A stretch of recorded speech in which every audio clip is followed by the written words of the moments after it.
For today's lutong igurot, smoke atag with sayote mga idol. Yan o. Siyempre, pakukuluan muna natin yan mga idol.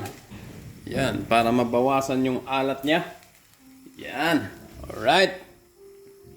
Ayan, pwede na mga idol. Yan o. Hugasan na natin. Yan, hugasan natin para mabawasan yung alat niya.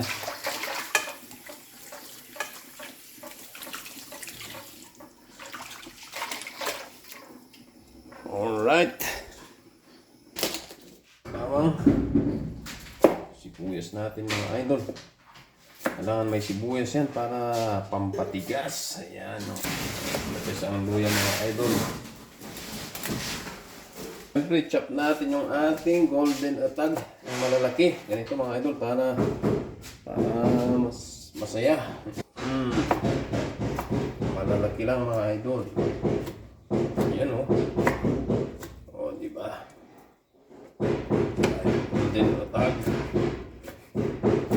Diba mga idol yan oh. Ayos na ayos yan. May nagmamartilyo sa taas. Unahin na natin to. Kasi may mantika yan mga idol. Ayan, namumula yung karne oh. Yan yung ating golden atag. Yan. Lagyan na natin yung ating sibuyas bawang.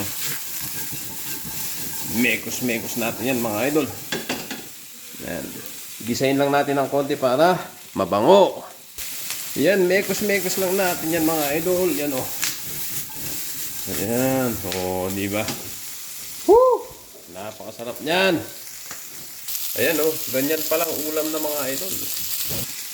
Lagyan na natin ng tubig yan. Alright. Yun o. Isa pa para maraming sabaw. Yan. Mas masarap pag masabaw yan mga idol. Lagay na rin natin yung sayote natin mga idol. Ganyan lang yan.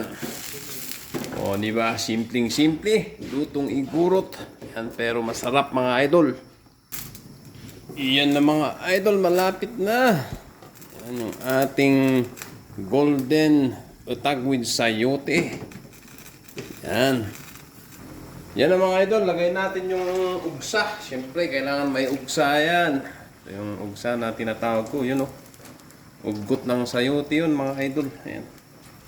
Baka nagtataka naman yung mga iba dyan na nagkahanap ng karni ng ugsa. Wala. Ugot lang ng sayote yun mga idol. Ayan, takpan muna natin ng konti. Right. Ayan, luto na mga idol. Yan o.